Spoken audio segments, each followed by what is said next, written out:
Mint is still $15 a month for premium wireless. And if you haven't made the switch yet, here are 15 reasons why you should. 1, it's $15 a month. 2, seriously, it's $15 a month. 3, no big contrast. 4, I use it. 5, my mom uses it. Are you playing me off? That's what's happening, right?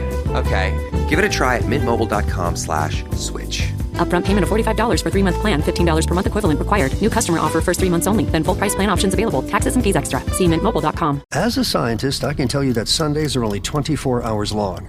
But with NFL Sunday Ticket and YouTube TV, you get every game every Sunday all in one place.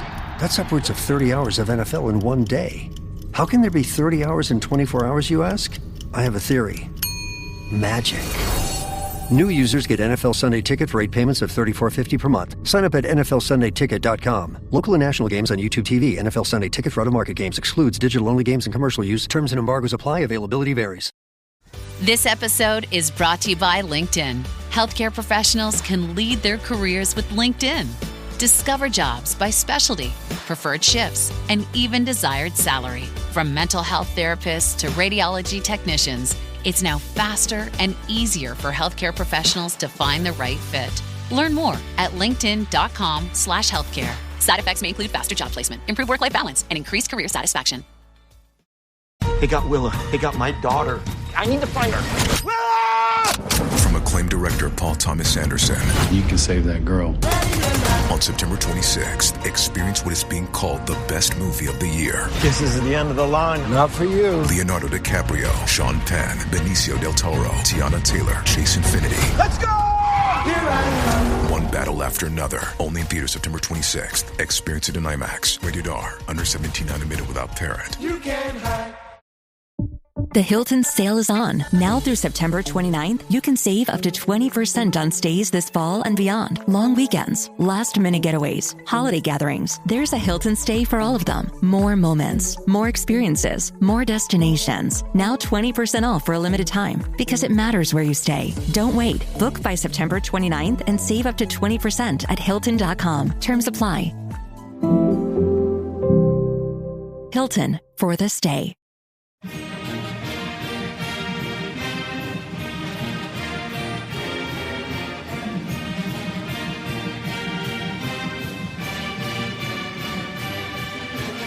Hey there, Duke fans. Welcome to episode 753 of the Duke Basketball Roundup.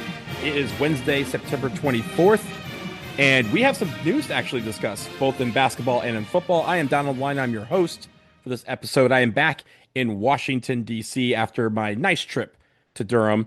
Jason Evans is here. If you recall, Jason was starting to pick up a little bit of a bug on Sunday when we recorded. Jason, how do you feel now? I've had some really, really bad days of sickness and cold. So I'm unsure. Maybe we can get a DBR doctor to help me out. Here are the three possibilities. One is I have a head cold. You know, my symptoms are I had a scratchy throat, I have a bad cough, and I have a runny nose, and I felt incredibly tired. Like literally awake for 2 hours and then sleep for 3 more. And I'm talking, and by the way, at night I'm sleeping 10 hours. But I mean, like once I wake up for the day to supposedly work or whatever, I go for like maybe an hour or two. And then like walking up the stairs has me huffing and puffing. So the possibilities are common head cold. Possibility 2 is COVID. Look, it's out there. I mean, it still exists. Possibility 3 is really interesting though. So Donald, here's the thing.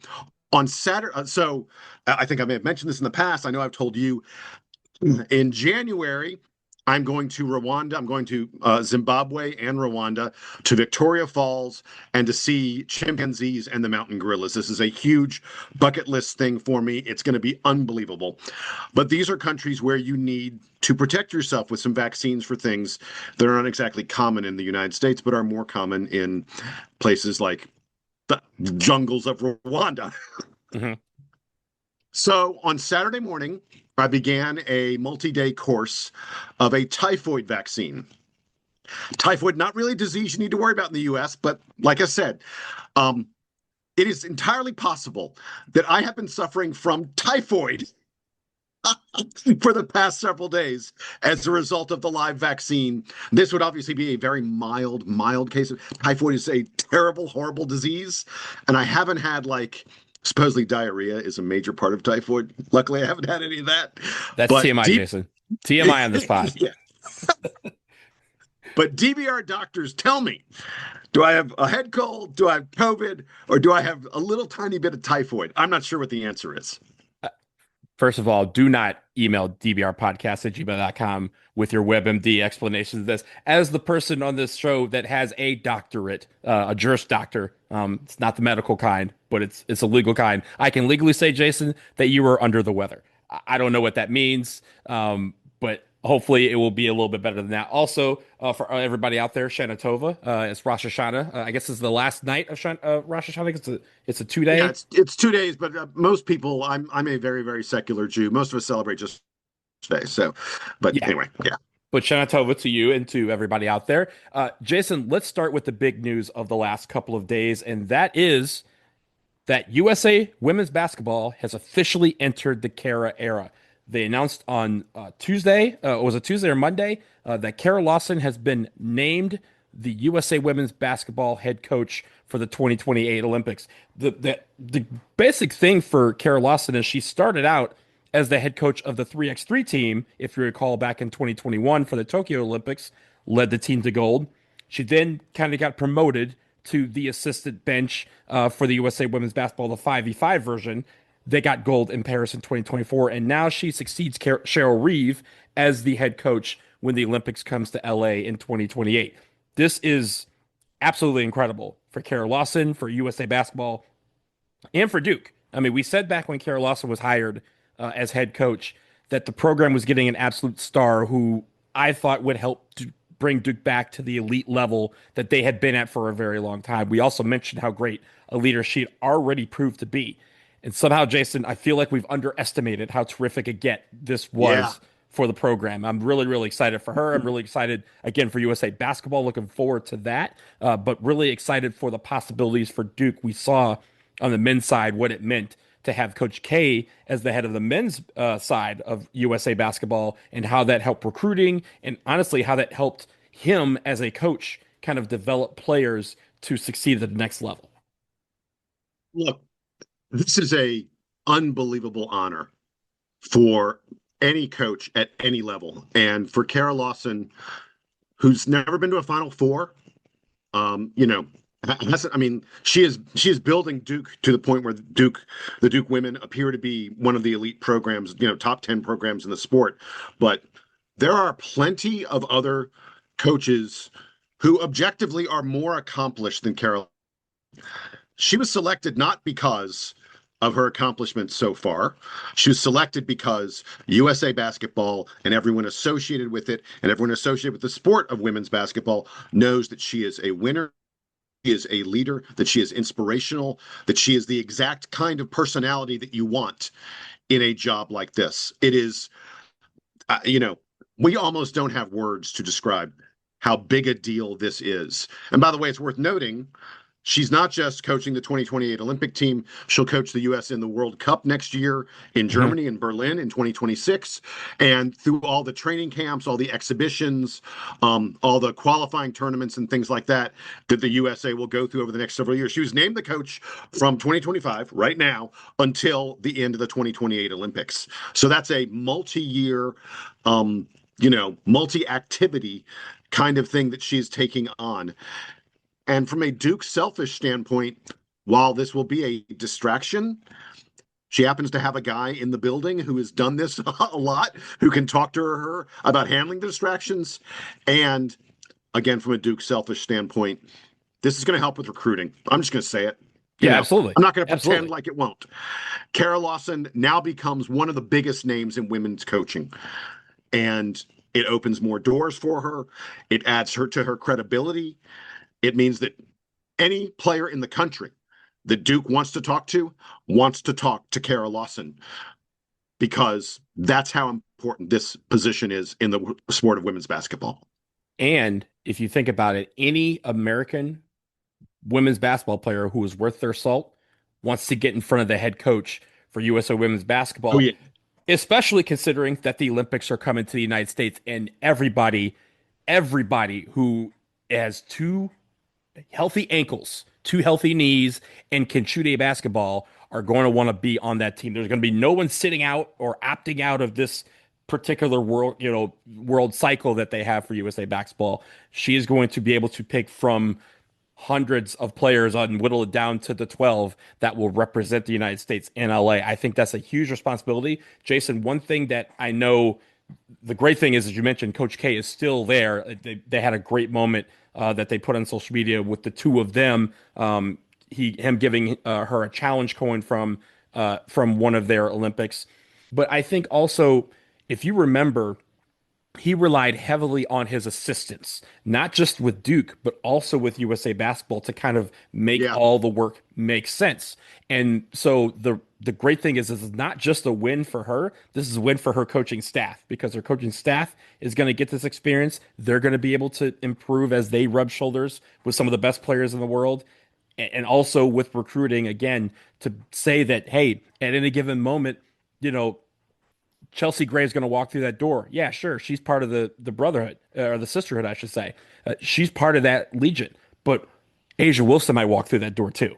And if you want to be on the level of a now 4-time MVP, one of the greatest that ever lived, who was arguably going to be the face of USA basketball in that Olympics if all goes to plan, then hey, yeah, you want to be in Duke when that happens. You want to be in Duke when they have these weekends where all the USA basketball brass is coming through, if you want to be seen. And that is going to help. Again, anybody in that top 10 of any class year who says, hey, I want to be a part of this program and this is my trajectory, then yes, they're going to want to be a part of this. And that means Duke is going to hopefully vault up the rankings when it comes to recruits putting an eye on them and us getting some of those recruits. I think this is a huge boost. You mentioned the fact that we have not yet gotten to a Final Four yet.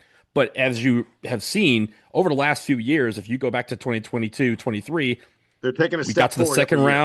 We got to the second round. Then we're a Cinderella run to the Sweet 16. Last year, we win the ACC tournament. We get to the Elite Eight. And honestly, if we weren't playing South Carolina, we're in the Final Four. That's how good that team was. They just ran up against, Dawn Staley, who's probably the best women's coach in sports right now. And it's hard to top that. But that, again, is the level that they're aiming for.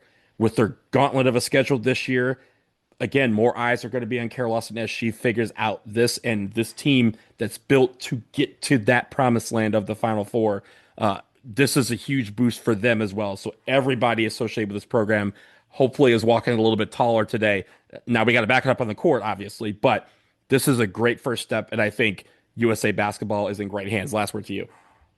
I got nothing more to add to that. You're 100%.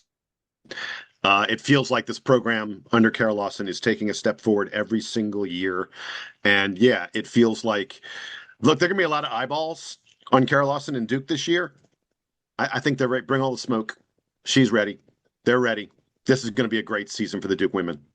And I think it's interesting that on both the men's and women's side of the international game, the team that seems most poised to try and take down the United States at this point in time is France.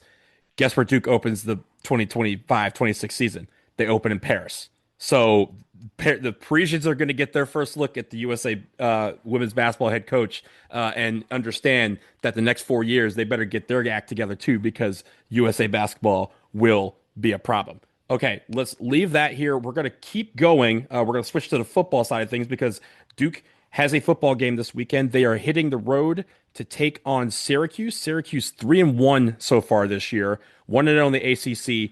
They had a big loss to Tennessee, but Tennessee is a pretty decent team in the opening part of the season. The real big story, Jason, was last weekend, them walking into the second Death Valley, because Clemson already lost to LSU. They lost that moniker, but walking into Clemson and walking out with a 34-21 victory over the Clemson Tigers, that has boosted what a lot of people think, oh, Syracuse has now entered this conversation for teams that could be in the mix for the ACC championship game.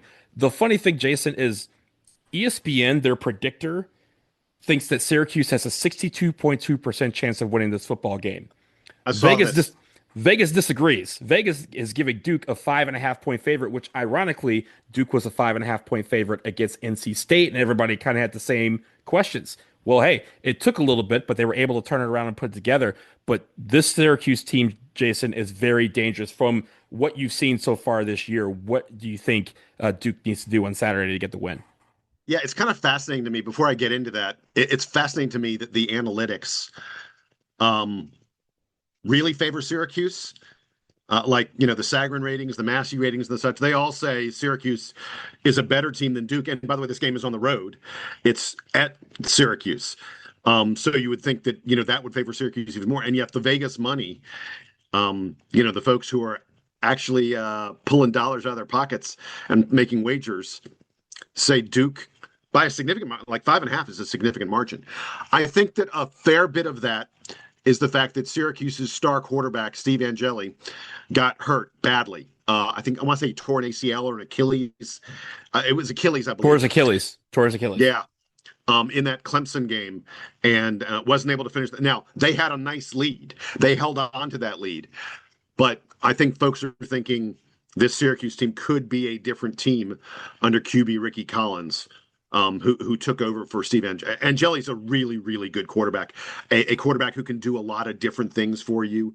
And, I think that there are big question marks about Ricky Collins. I think you're going to see the Duke defense put pressure on him early and try and force him into mistakes and try and force that Syracuse offense, with a new signal caller, into making the kind of errors that NC State made last week.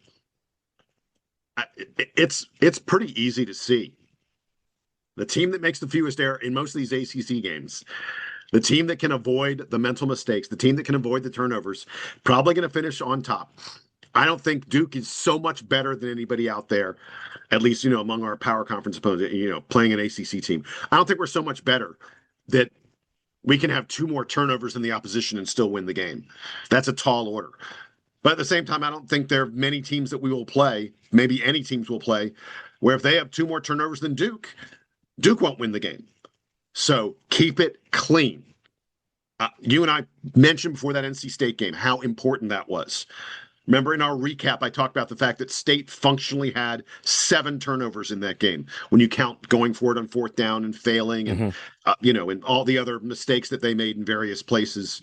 Frankly, the 4th down where Duke was going to punt and then State was offsides and Duke went for it on 4th down instead, turned it into a touchdown. That's a turnover as far as I'm concerned also. If Duke can avoid the mistakes, I like where they are because Syracuse is playing with an unfamiliar quarterback. Yeah, well, I'm glad you mentioned the quarterback because I think one thing we were able to do, and despite the fact that I thought, NC State got their shots, we were able to introduce them to the turf, right? Like we were able to get pressures on them, get hits on them, and even a couple of sacks. One thing that Syracuse was doing well under Angeli was keeping him clean. And so Ricky Collins, when you have a new quarterback, the one thing as a defense you want to do is make sure that he's sitting his butt on the ground after most of these plays. And so that's what the defensive line has to do. Jason, I think the other thing that we did fairly well last week, which is kind of hidden, is that we kept the laundry in the drawer in the form of penalties. We didn't have that many penalties. And so we had a clean game in that regard. And again, killing yourself with a big play that gets called back due to a penalty or giving up a big play due to a penalty is something that you don't want to do. And I think the one thing that under Angeli they've been able to do was make some good plays and some big plays with some athletic guys, namely 2 of their wide receivers. Remember these names: Darryl Gill Jr. Darryl Gill Jr. Absolutely, literally mossed somebody a couple of weeks ago to the point where he won the You Got Mossed play of the week. He got the gloves from Randy Moss. Like he leapt over somebody, and I don't know what elevator he was on, but it was not the same as the defender. The defender stopped at floor 3 and he got off at floor 5. Justin Ross Simmons had another candidate last week against Clemson. So these guys have some athleticism, but I think if you get in their face, and honestly, Jason, this is where the opposite end of the field from Chandler Rivers needs to step up and produce like they did last week. If we're able to keep them out of the air and keep the big plays limited, Duke is going to have a great chance because I think that the balanced attack that we saw this past week against NC State is going to continue. It's about limiting the big plays on defense and winning the turnover battle. The Syracuse defense has not done much so far this year, And it's going to be a little bit harder for them to do that, and again, make these big plays with the unfamiliarity of Ricky Collins. Now, do they have confidence in him? Sure. But there's still going to be some timing issues that they have not been able to get down yet because it's week 4. And I think for this particular game, if we're able to get him rattled, get them off their game and get the offense, get their offense off the field, that gives our offense time to work. And I'm pretty sure that we have a chance of winning this ball game if our offense can make some good plays. Look, the other thing to be on the lookout for, we're talking about injuries on the Syracuse side. On the Duke side, Nick Morris Jr. is done for the season. Yes. And he was the Mike linebacker. He was a huge part of our defense. This is a guy who's been around the program forever. I believe this was his 5th year at the program. He's going to be able to redshirt, they believe, and the plan is for him to come back and play for a 6th year next year, and that's great. And I want him.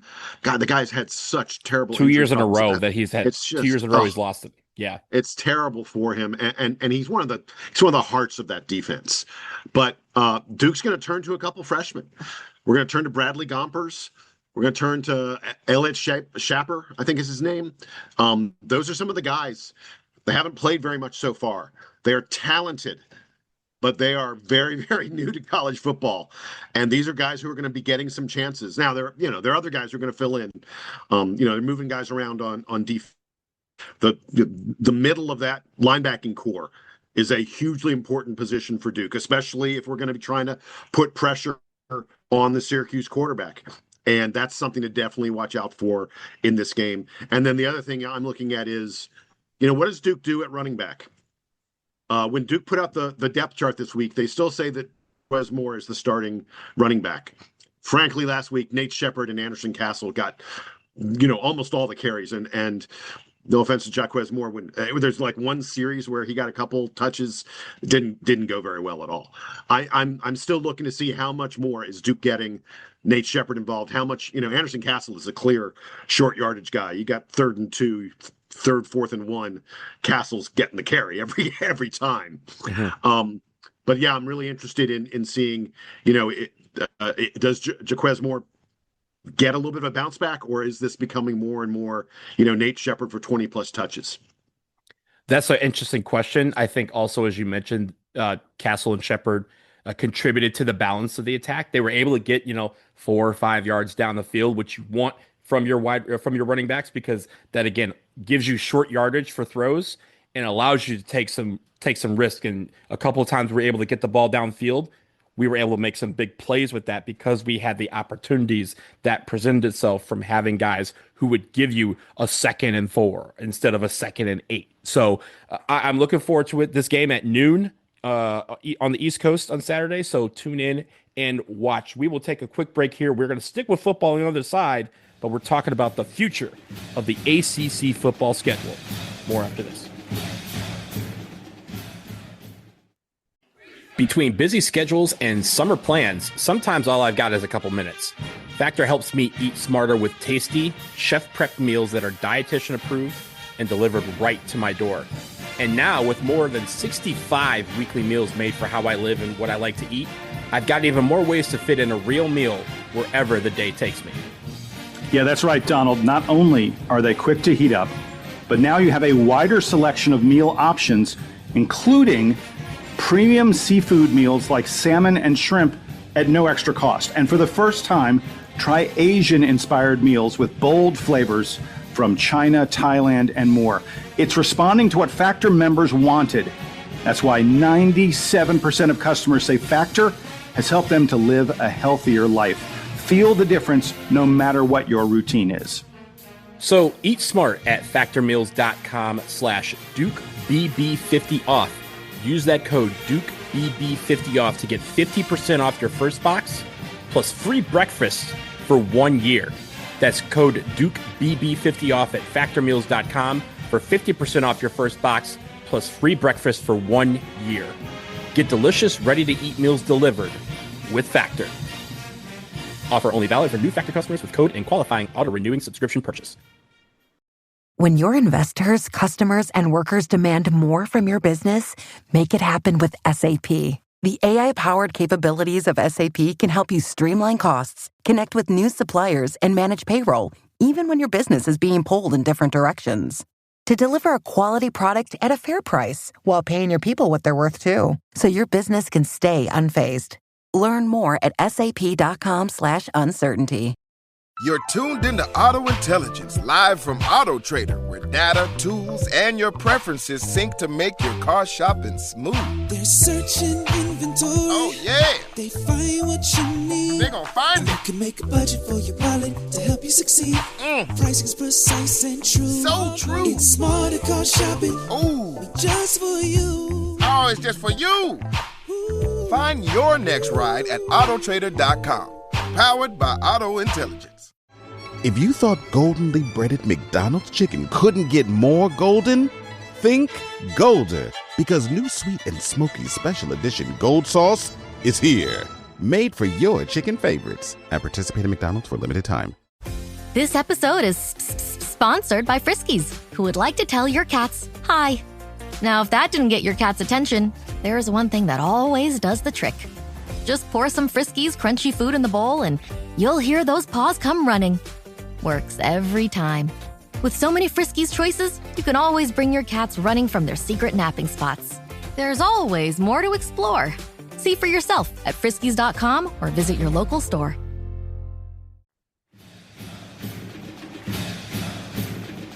All right, we are back, and we stay with the ACC and we stay with football because the ACC has decided that they are going to finally move to a 9-game schedule. This is something that other conferences have adopted over the last year or so. This is something that the ACC has contemplated over the last few years in an effort to create more opportunities for the ACC teams and within it to play a schedule that would allow for them to have more Power 4 games and kind of insert themselves into the picture for wildcard berths in the college football playoff. Now, starting in 2026, most teams are going to be playing 9 conference games. They also will play one other Power 4 team. I'll talk about that more in a second. The full implementation of this is going to be in 2027 because there are some scheduling conflicts that are going to prevent every team from starting in 2026. Yeah. Now, I mentioned the Power 4 game. The ACC has also decided that every team, and this is again in line with conferences like the SEC and the Big 12 and the Big 10, they must have at least 10 total regular season games against Power 4 opponents that are teams from the SEC, the Big 10, the Big 12, and of course the ACC schedule. Because there are 17 teams, only 16 of them can actually play a 9-game schedule. So one team every year will have 8 conference games, and that team will have to then add a second Power 4 opponent due to their schedule to get to that mythical 10. Now, Jason, I see you rolling your eyes at this. That's not even ridiculous thing. That's not even the most ridiculous thing. The added element of this is that Notre Dame, who was in the conference for everything but football, does not count towards that Power 4 requirement. So anytime your team, and Notre Dame is required to play 5 ACC teams every year, of which one of them for I think the next 12 years is going to be Clemson because they have their own little side deal. So when Notre Dame plays an ACC team, that ACC team cannot count that game towards its 10 Power 4 games because Notre Dame is not in a Power 4 conference. So if a team plays Notre Dame in a particular year, that would mean they would have to play 11 power games instead of 10. So the point of this is that for Duke, Jason, this is going to be interesting because Duke has, and this is not Duke's fault. Every team has this issue where they kind of have their non-conference schedules for the better part of the next 5 to 6 years, mostly, if not all, planned out. And so Duke is going to have to make some decisions because let's just say for next year, they're playing Tulane, which we played this year. We're playing at Illinois. That's going to stay. We're playing William and Mary, and we're playing UConn. We're playing UConn later this year in UConn. The return game is in Durham next year. After that, in 2027, we have Notre Dame as one of ours. We also have this UConn series that is continuing through at least 2030, and we are at Rice, which you would think would be a pretty decent schedule. But they're going to have to make a decision about that Rice game or the UConn series because neither of those teams are in Power 4 conferences. You also have Temple, TCU, Middle Tennessee in later years. Of course, TCU being in the Big 12, that is going to be fine. But we played Notre Dame twice in 2027 and 2030, I think this is going to present some issues for some of the games that they have. And Jason, this also means that gone maybe are these games against like an Elon or an NC Central. They may not be every single year that we're playing an FCS opponent because of this new requirement. And also, again, because everyone's trying to reach for that college football playoff, they know to do so, strength of schedule is going to matter. Yeah, I think if you're a team that is of the quality to make the playoff, then this probably doesn't get in the way, and it aligns so much with what the other conferences are doing. The thing that just struck me as being, and it's just the reality of math. The fact that not everybody is able to play the 9 conference games. If you're the team that only plays 8 games that year, they're going to rely on wins and loss record, your win percentage to determine whether or not where you fall in the ACC standings. Can you imagine if you play only 8 games and your team goes 7-1, and someone else goes 8-1 and they make the ACC playoff and the conference championship and you don't because you didn't have one more chance to beat a team? That's heartbreaking. But we got to figure out a way to fix this. It's not fair. And I don't know the answer, but college football continues to change. The one constant is that nothing stays the same.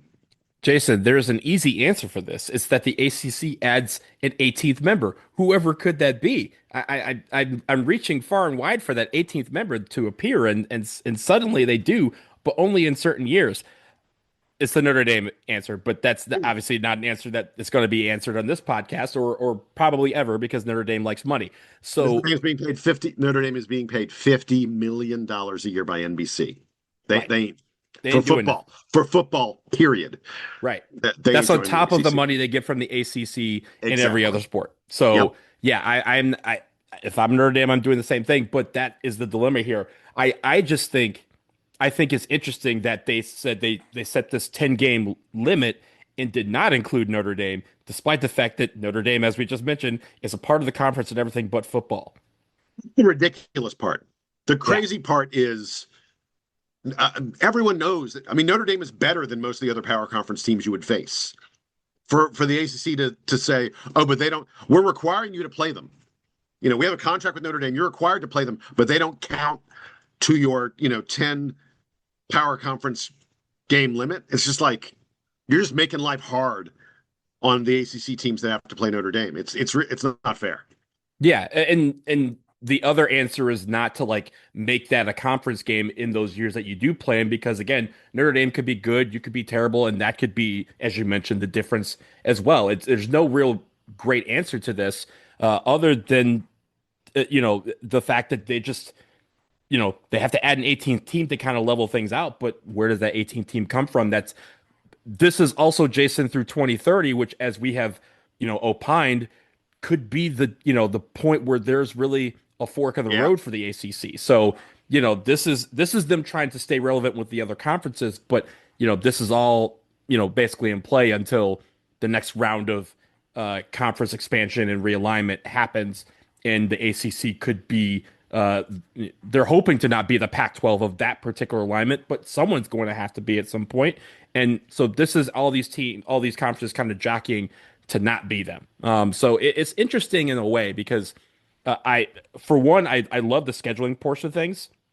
I think Duke has done a very good job at scheduling games that meet kind of the level of what they're trying to aspire to. That the Illinois game we talked about, in the offseason, we said that's going to be a barometer game to kind of see where this team really is. They get another crack at them next year. So I like the fact that they're, keeping them, adding a TCU. That's a game that, going down to Fort Worth, my dad and brother live down there. So that's an easy road trip for me. But I also think being able to do that while balancing some of the teams that they'll play within the conference is a good thing.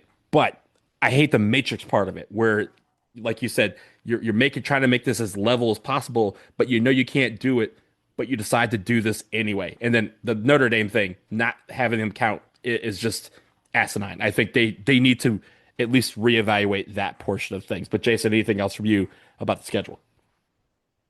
Yeah, we can move on. Yeah. Well, Jason, we shift back to basketball for the last thing. And this is a thing that came across our radar.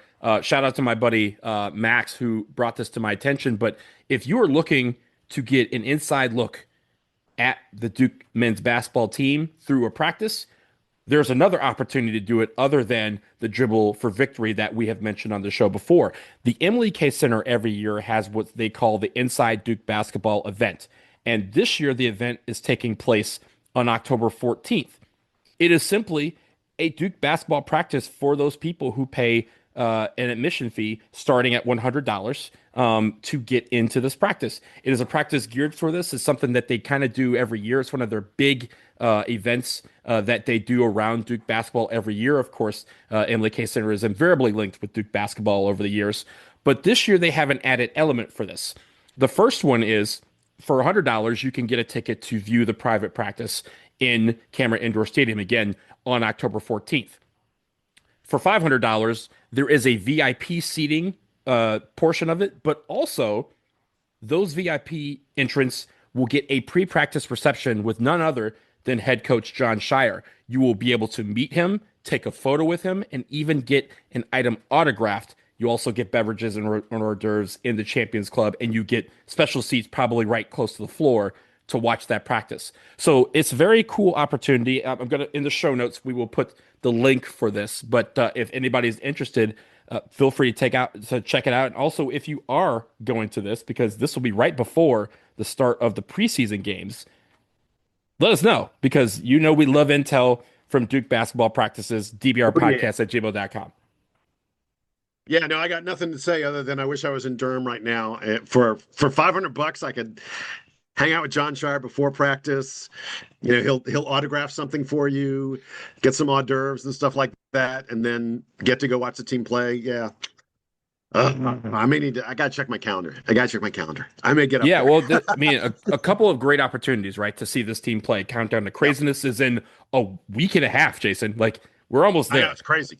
Yeah. Week and a half. Dribble for Victory is the day after that. And then a couple weeks after that, you have this Emily K Inside Duke basketball event. So again, Max Perkins, my buddy, shout out you for pointing this out to me and bringing this to our attention. We love opportunities for our fans to be able to check out the Duke basketball team wherever they can. Jason, last word to you before we get out of here. So practice officially started this week. Duke, they had all the preseason stuff, over the summer and the such, but then they took a little break because they're supposed to, NCAA rules, that kind of stuff. I'm sure the guys were still working out and, staying in shape and the such, but they formally began basketball practices this week, and Duke has been dropping content on the Duke men's basketball social media accounts. Donald, did you see the pass Nick Hamenia had in one of these clips? Jason, no one can see that pass. It's called what we call a no-look pass. It was brilliant, and we love that sort of thing. It was sublime. I've been hearing rumblings. I said this, on social media. Jon Scheyer loves connectivity.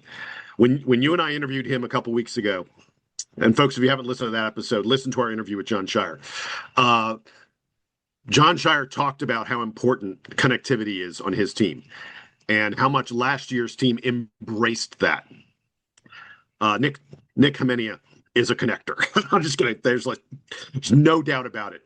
And this one clip, look, you could pick a highlight of anybody from a practice, but this one clip, you look at it, you're like, damn, that guy knows where the ball needs to go at all moments. And that is a very, very valuable thing. I'm just going to throw that out there. I don't know who the fifth starter is, but if you tell me it's Nick Hamenia, I'm going to be like, that's because that boy can pass.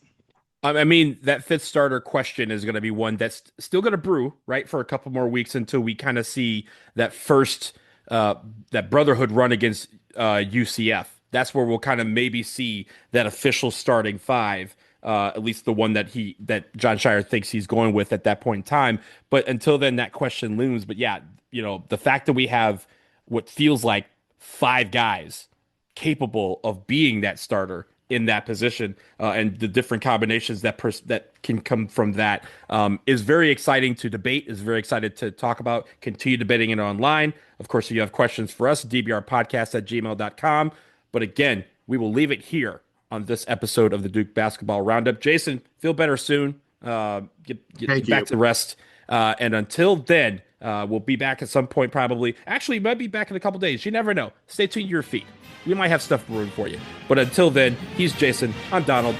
It's the Duke Band playing us out and taking us home.